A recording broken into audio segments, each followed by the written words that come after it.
Hello folks, welcome to a new week. Hope you're doing well. I hope you're having a wonderful start to your week. Things here in the Exile household are going pretty well. You know, we're moving on, we're getting things done. Busy day at work, busy day marking papers and giving lessons and editing and proofreading and all sorts of things going on at the moment. But Yorkshire Tea is here to calm me down, and I'm here to talk about and listen to and read about some hobby nightmares. If you like what I do, the subscribe button is down below. One important thing is Composite Games. They really do a lot to help the channel out, and they make sure that I can carry on with my hobby and it's not like a big drain on my resources that I get to pump into the channel. They also ensure that we get prizes to you for our prize draws. The next one will be early on in October the 8th.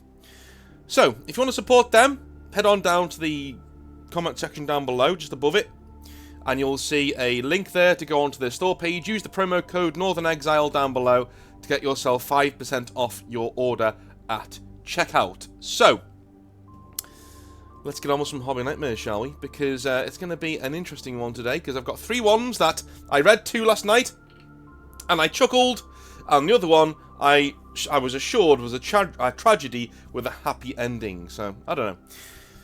If you like what I do also, and you like the hobby nightmares, then make sure you send them in if you have any. If you have any hobby nightmares, send them in to me at the hobby nightmares email address down below.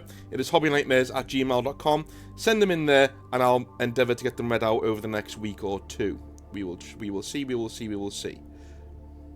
So, Alice says, "Hi there, North.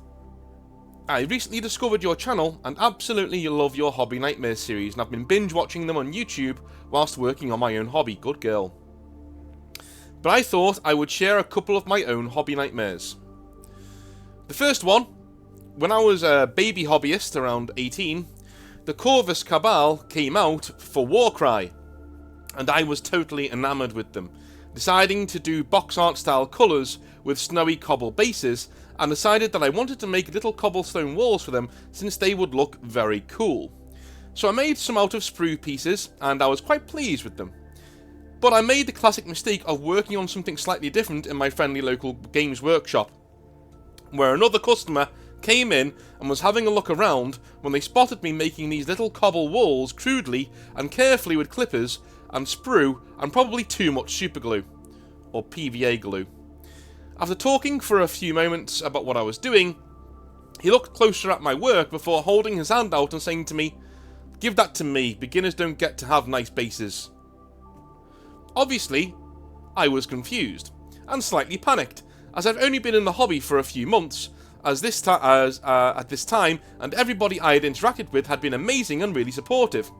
Luckily, one of my friends was there and told them kindly to F off, because they didn't welcome gatekeepers at the store. Backed up by the manager too, who told them that they shouldn't be bothering other customers, and especially not trying to discourage new hobbyists from trying something new. He was fondly referred to as Terrain Guy for a while, and we would joke if any bases were too good for the model that they had to be surrendered to the hobby police. I mean, that's the first story. That reads to me, right, as I wasn't there, right? I wasn't there, so I don't know.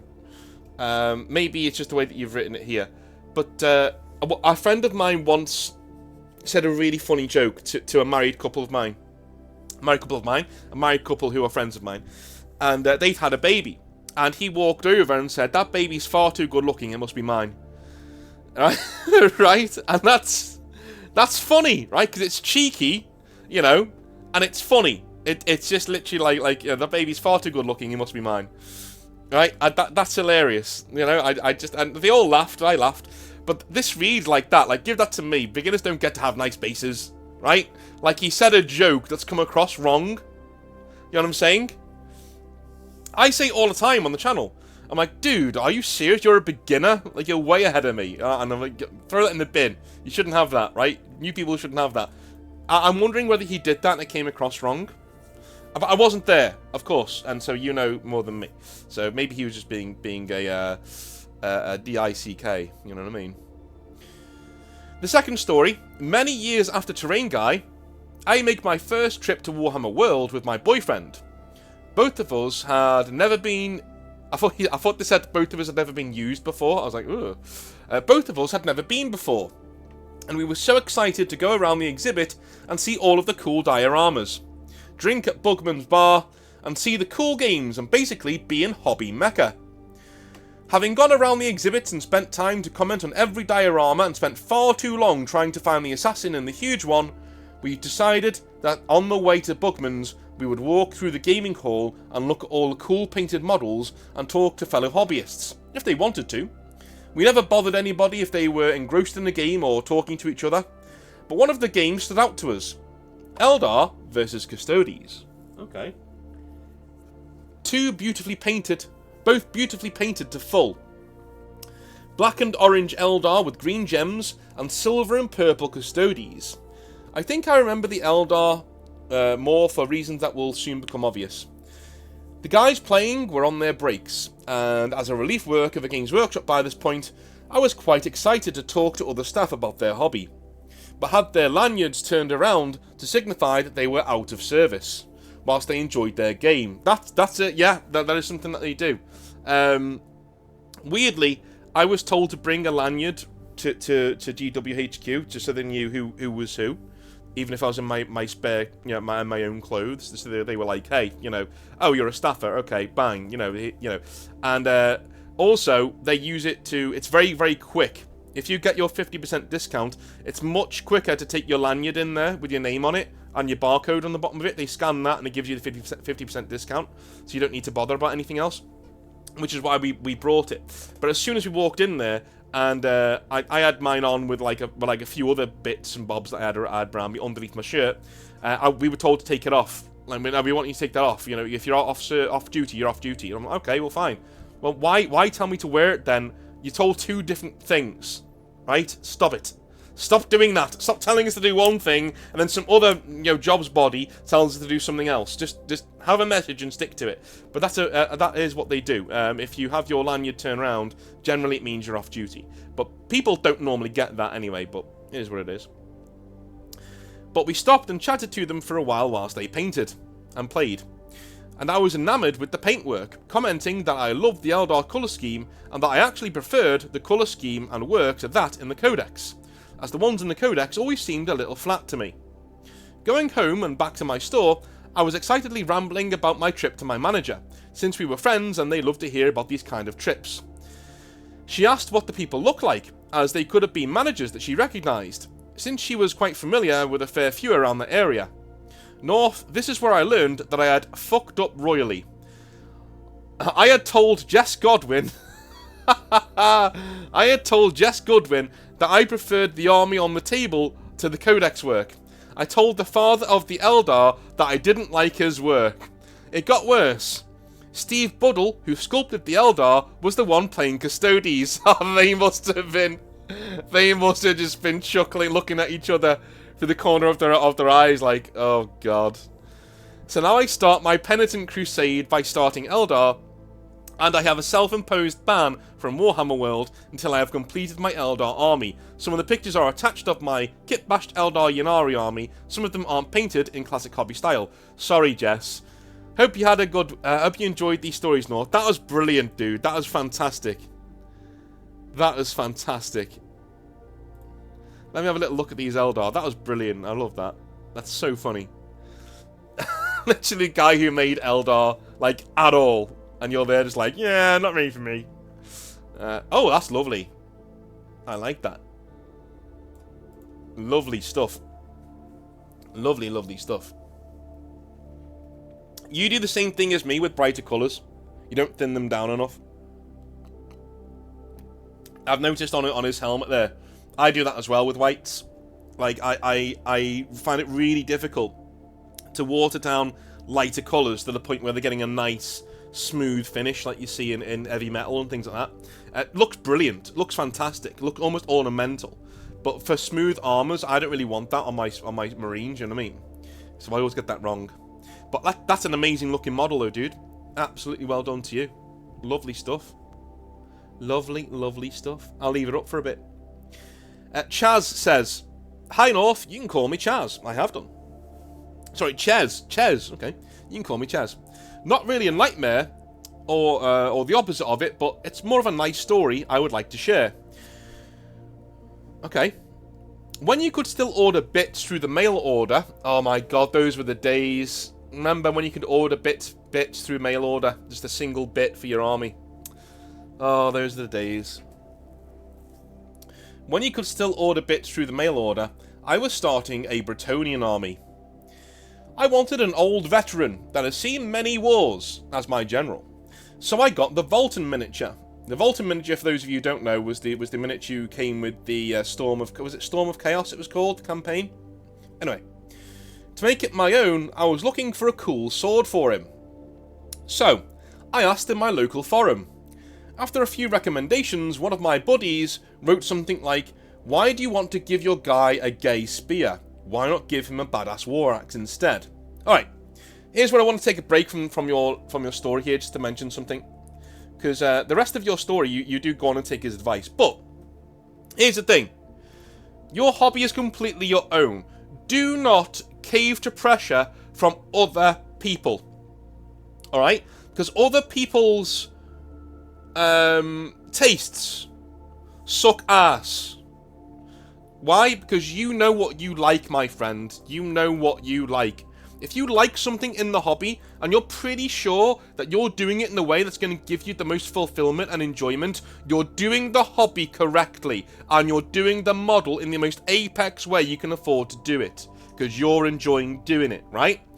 When somebody else comes in and says, "I would do this," you just shrug and go, "Well, that's you, man," you know? Give it the Alexander the Great treatment. When Parmenion says to Alexander the Great, "Hey, Alexander, if I were you, you know, I would not fight today, and I would go and fight another day. I would pull my army back against this guy, and I would go and fight another day against. I don't want to fight that Darius here. I want to go retreat. We're outnumbered, right? There's no glory in this. So if I was Alexander, I would retreat." Do you know what Alexander says? "Yeah, if I was Parmenion, I'd retreat as well." Exactly. Don't ever cave to other people. You know, advice, if it's honest to God advice and it's going to make your model better in your own judgment, follow the advice, no problem. But if somebody says, "Don't do that, it's gay," right? Just say, well, number one, don't say that, you're being an arsehole. And number two, right? Number two, it's my army, dude. I don't give a shit if you think it looks homosexual or not. I don't give a shit. I don't care if you think it looks lame. This army ain't for you, bro. Move on, right? If he says, "I think it would look better with a war axe, maybe try it," I'd try it with a bit of blue tack, right? But I would always be on the proviso of, I already like my idea better. So, but if he's right, I'll admit it and go, right, he's right. But approaching you like that and saying, "What do you want a gay spear for? Go and use a war axe." Well, like every other fucking army in Warhammer, you mean? Do you know what I mean? Don't cave to it. Don't cave to it. If you're enjoying your hobby the way you enjoy it, then just enjoy it. Sack them all off, man. Just sack them all off. Again, constructive criticism, fine. You know, but like, just coming over and saying, what's that? Fuck off, mate. Anyway, I found a cool looking axe, but I've never really done any conversions with metal miniatures. So I asked one of my Games Workshop guys in my local store about pinning. Not sure if that is the right word. English is not my first language. He told me, "No worries, man. I'll show you how to do it, and next time you can do it for yourself." While he showed me how to do it, he cut himself, his finger slathering Voltan with a crimson mask. Since I don't like cutting myself, obviously, and Games Workshop stepped away from metal miniatures, I never really repeated that mistake. But whenever I play that army, I get some good rolls with that general, and I don't know why.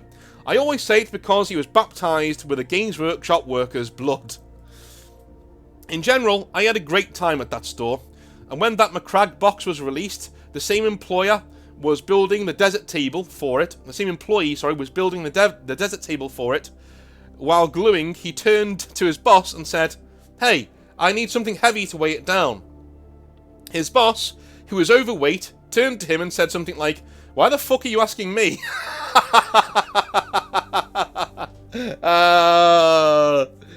I love it. I love it. I love employee camaraderie Games Workshop sometimes. It is good. That was one of the moments I knew this was great. This place was great and for me. Thanks for what you're doing, Ches. That's hilarious. That's hilarious. These days you'd be called fatphobic and all sorts of buzzwords. But yeah, just two guys like verbally smashing each other. There's nothing better. Just do it all day. Me and the missus do it all the time. We rip into each other all the time. It's hilarious. Greg the Smeg says, "Hey North, and yes, I really like Red Dwarf." Alright, fair enough. "This is a story of my friend Jake and his most embarrassing moment ever as a Games Workshop manager. It happened years ago now, and he said he's cool with me retelling it as long as I change the names.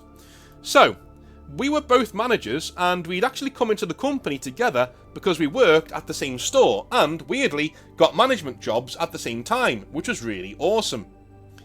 Jake was a great guy, and by great guy, I mean an absolute diamond. Shortly after getting my job at Games Workshop, my ex left me with a load of bills, the debt she'd run up in my name, and had run off with some guy she'd met online while streaming. To this day, I find it difficult to look at women gaming streamers without thinking they are all in the same boat. It's wrong, I know, but it's just that internal bitterness boiling over." Well, at least you know, man. At least you know. At least you're self-aware, right? At least you're self-aware. Be very, very, very careful about disliking women. You can find women annoying and still be good with women, right? You can find them annoying and be honest about it and still be good with them. But hating them, man, I wouldn't sleep with somebody that I hate. Or that hated me. I just wouldn't do it, right? It just wouldn't work. And I'm a dude, you know, and women are even more reticent to do things like that. So be careful. Don't hate people. You know, that's what I'm saying. Don't throw them all. Don't tar them all with the same brush. I know it's, shall we say, tempting to just say all women are this, right? Because one of them hurt you. And I get that, and some of them are like that. Don't get me wrong, and they deserve to be thrown on the bonfire and walked away from. But at the same time, the only person you're hurting with that attitude is you. You're the only one not getting laid here, dude, because those other women don't know you exist. So you can abstain all you want from getting with women and putting them all in the same boat and saying, they're nothing anyway. Yep, dude, nobody wants you, right? Do you know what I'm saying? You can't abstain if no one's interested in sleeping with you. And if you go around with that attitude, no one's going to want to sleep with you. Alright? That's what I'm saying. Is don't try and lob them all in the same boat. I know one of them hurt you, and that's fine. All you need to do with that is recognise the signs. Recognise the signs, and have the mental maturity and the dick discipline to be able to turn around to a woman who's showing those signs and go, "Get the fuck out. I don't care how good at blowjobs you are. You're no longer welcome, goodbye." Right? That's what you need to do. Get yourself some dick discipline. Respect yourself, get out there, and don't hate women. It's what it is. Because some women are really cool dudes. Sounded really wrong, but you know what I mean. Anyway. Jake stepped in. Let me use his place as my own until I got back on my feet. I sold my old apartment, used a load of the proceeds to get out of debt, and eventually started renting my own place. But I've never owned property since. Choose your women carefully, kings. I agree. I agree. And it sounds like you learned your lesson. Jake was there for me, though, through and through. When we got our management jobs, we went out to celebrate with a load of the guys at Games Workshop Lenton, which is HQ in Nottingham. As we'd been told, we got the job at a training thing we were doing, and so we were all there at the same time. There was a girl there, Lucy, who was also a manager. This girl was what I call hobby cute, quote unquote, if you know what I mean. Okay. I kinda know what you mean. Look at Laura Sugden, Suggs. In the hobby, she is an absolute banger, but out in the street, she's just alright. Oh, that's harsh, dude. That's harsh. I think she's hot. That's harsh. But then again, how much of that hotness is the fact that she's into the hobby and Scottish? I don't know. But, like, That's kind of harsh, though. That is harsh. I mean, she's cute as fuck, dude. I'm gonna be honest with you. But at the same time, I get what you're saying. There is nerd cute. There's people who are attractive because they're into the things you are and they're really cool about it. That's incredibly attractive to a guy. It is. So there is such a thing as nerd cute or hobby cute, as this guy has said it. Yeah. I get what he's saying. I do get what he's saying. Even though I think that Suggs is attractive, a lot of other guys would walk down the street and wouldn't look at her twice if she was just wearing a band t-shirt and walking down the street. Do you know what I mean? Because they would see it as average. I get it. I completely get what you're saying. Right? Cool. Alright. He says, I've been about in my time. I've been lucky enough to have found a woman since. All this that is my absolute world. Jake, though, was a bit of a rabbit in the headlights. Now, let's not get this wrong. Jake was a decent-looking bloke, and he had an amazing personality on him with a cracking and dark sense of humour. I could tell from the beginning that Lucy liked him back. She touched her hair a lot around him, laughed at anything he said, and her shoulders were squarely facing him whenever they talked. Yeah, she's down bad. She's down bad. If you ever want to know if a woman likes you, if you're sitting down, right, where are her shoulders when you're talking? Right? If her shoulders are pointed towards you when you're talking, yeah, that's a big old sign. That's a big old sign that she finds you attractive. She's giving you her entire attention whenever you talk. Especially if you're in a group. If she starts to turn, even one shoulder is facing you, like one shoulder's like facing you and she's looking directly at you whenever you are on the table, that's a good sign. That is a good sign. Doesn't mean she's down for you completely, but it's a good sign. And if it's combined with the other things, the touching of the hair, the laughing, the joking, and especially if she starts touching you, dude, either act on that or get the hell out of Dodge, because you are in her crosshairs. You are in her sights, right? I could also tell that Jake really liked her back, but he was awful at hiding it. The thing was, Jake had never been that close to, Jake had never had to close the deal with a woman before. Mainly because he'd led quite a sheltered life and didn't really put much stock in such things. That's fair enough. I've got a friend who's like that as well. I left him to it for a bit, but eventually, as the weeks went by and no move had been made despite all the signs being there, we were in a WhatsApp group, and so it was a pain to see that whenever Lucy engaged with Jake's post, she did so with gusto, and soon she started sending him memes without him asking for them. Game over. Game over. Right, as soon as a girl nerd sends you a meme and you've not asked for that meme, remove your pants. It's game over. Remove the pants. Right? You now belong to this woman. That is it. Like, if she is sending you unsolicited memes, right, and combined with the other signs that we've seen here, it's game over, dude. You've either got to settle up and get with this woman, or tell her she's just a friend and move on, right? But if you're kind of interested in this woman, or she's attractive but you've never seen her as more than a friend, doesn't matter. Doesn't matter. If she starts sending you memes without you asking for them, to remove your pants. You are now husband material. You are in her sights. She is seeing you and she likes what she sees. Alright, that is the best or worst sign, depending on what situation you're in, but that is the best sign. Unsolicited memes from a nerd, from a nerdy girl. Game over, dude. Pack up your shit. If you're there to sell stuff as a merchant, right, as a guy who's on the market, pack up your stall and go home. Right, you're done. Anyway.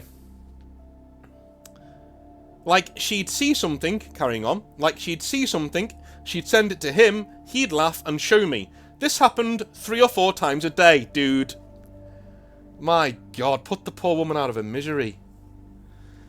Sweep her up in your arms and tell her how much you love the hobby. In the end, I had to sit down and spell it out for my bro. Good lad. Good lad. I told him to bite the bullet and take the plunge with her, or get ready for the friend zone, or put it in the friend zone, if that's what he wanted to do. But no, he really liked her too, and he wasn't shy about letting me know it. Okay, fair enough. We had a training weekend coming up, and Jake was determined that this was his time. In a hotel, Easy to go for a walk with a fellow stranger around Nottingham and have fun. Job done. Brilliant. Yeah, she's going to combine his first date.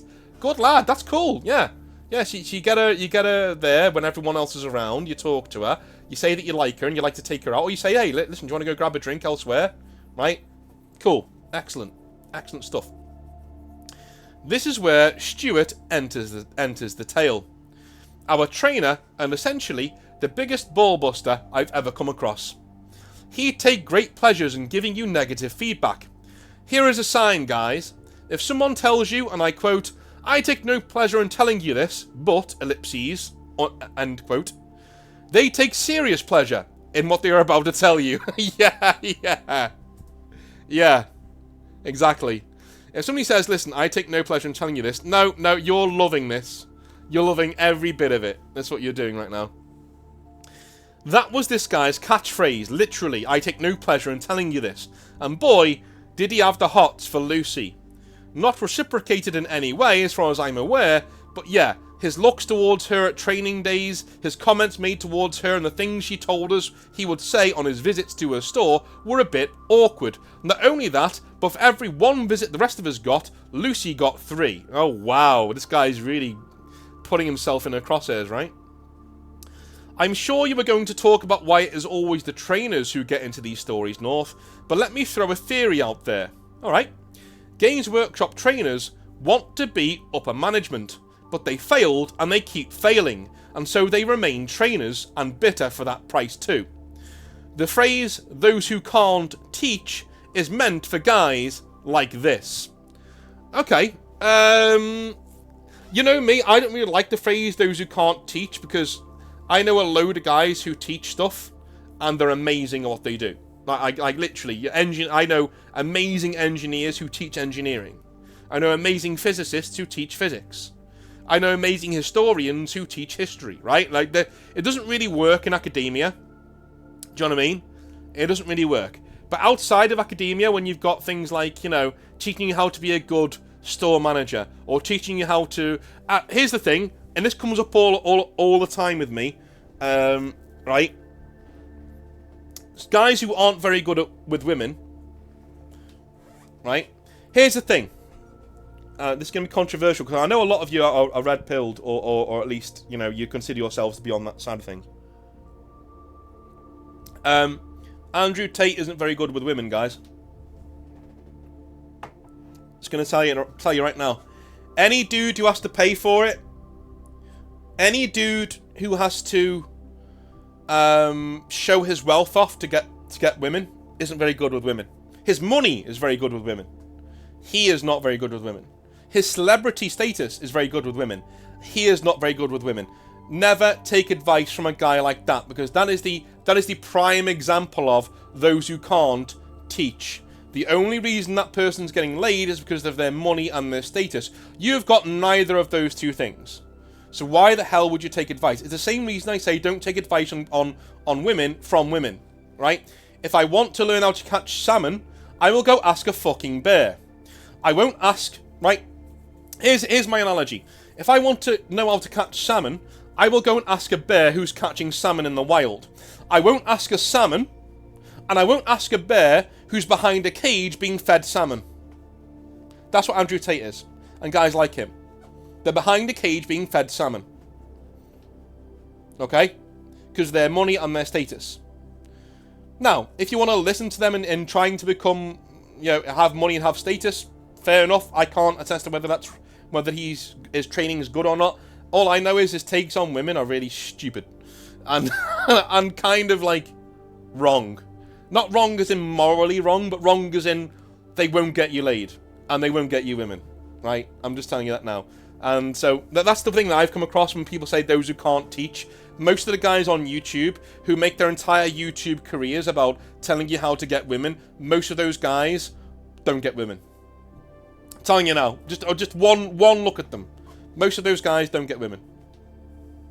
All right, so be very, very, very careful who you get your advice from online. We're in that place now online where it can get. But I agree with you. Those who can't teach in certain ways, yes, I agree. But it doesn't really work in academia. But I will say that. It doesn't really work there. because people who teach in academia, especially university, most of the brightest minds I know in their fields I've met through university. Not just my own. Not just Durham. I'm talking like, people at Oxford, people at Cambridge, people at King's, St Andrews. Those are amazing people who know exactly what they're talking about. So be very careful with that phrase. So, the training weekend comes around. Jake has been away visiting his grandpa who was on his last legs.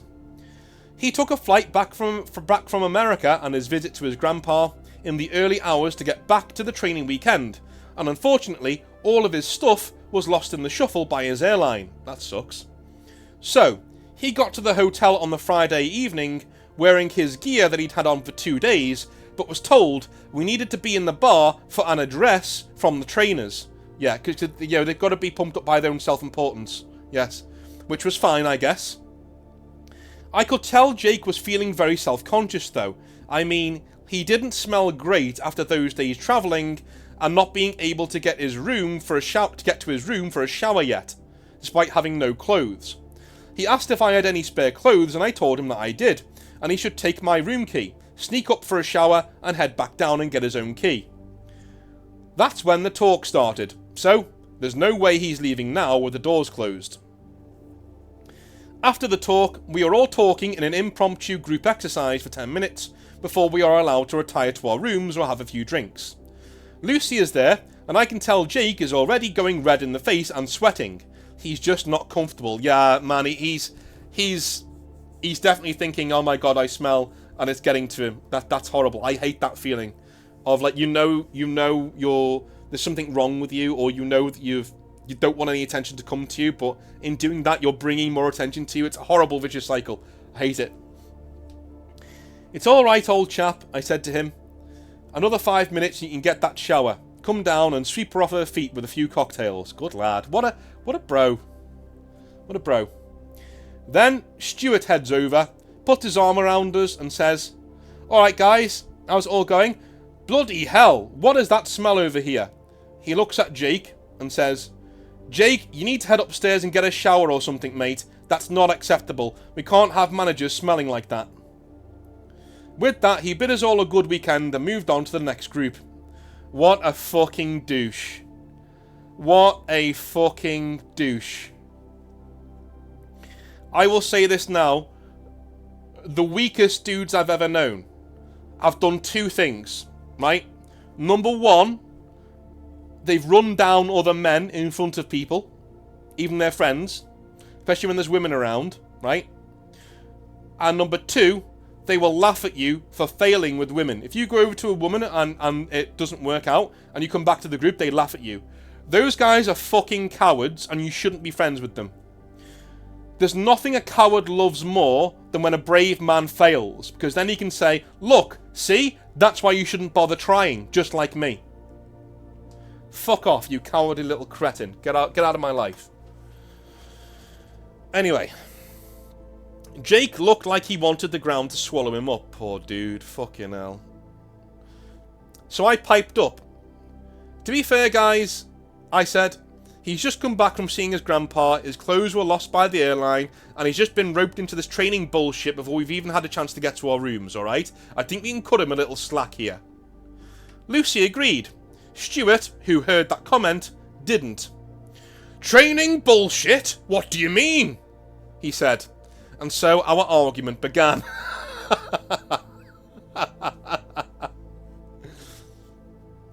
Lucy walked over to Jake, and I'll let him take over this part of the story.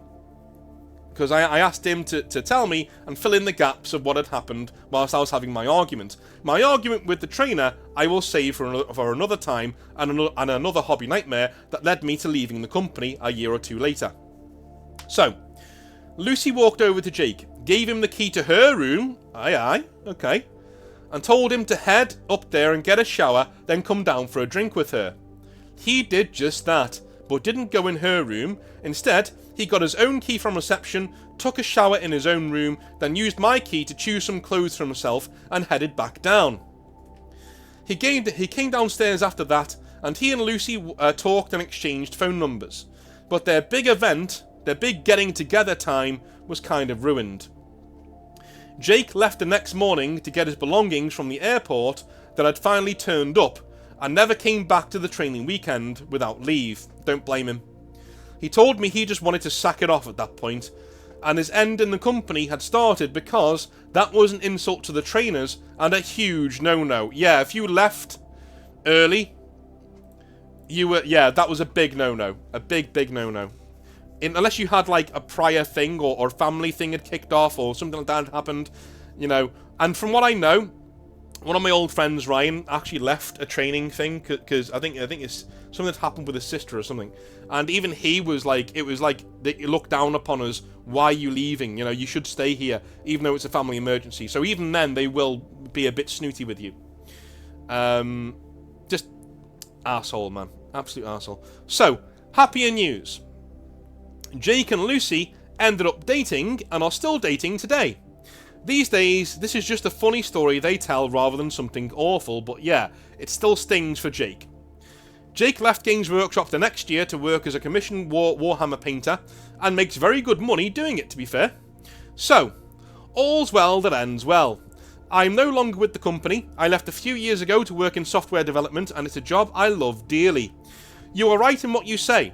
Most people I know who left Games Workshop or were forced out went on to bigger and better things, which shows you who the common denominator in this scenario actually is. Cheers, Smeg. Cheers, dude. That was an awesome story. I love that.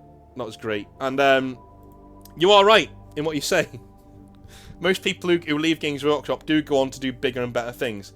Don't ask me why. I think Games Workshop are very good at hiring good people. They're not very good at keeping them, you know? Anyway. Love you all long time. I will speak to you tomorrow for another hobby rant, a 40k rant. It should be a doozy. I love you all. I'll speak to you then. Have a wonderful rest of your day. I'll see you then. Bye now.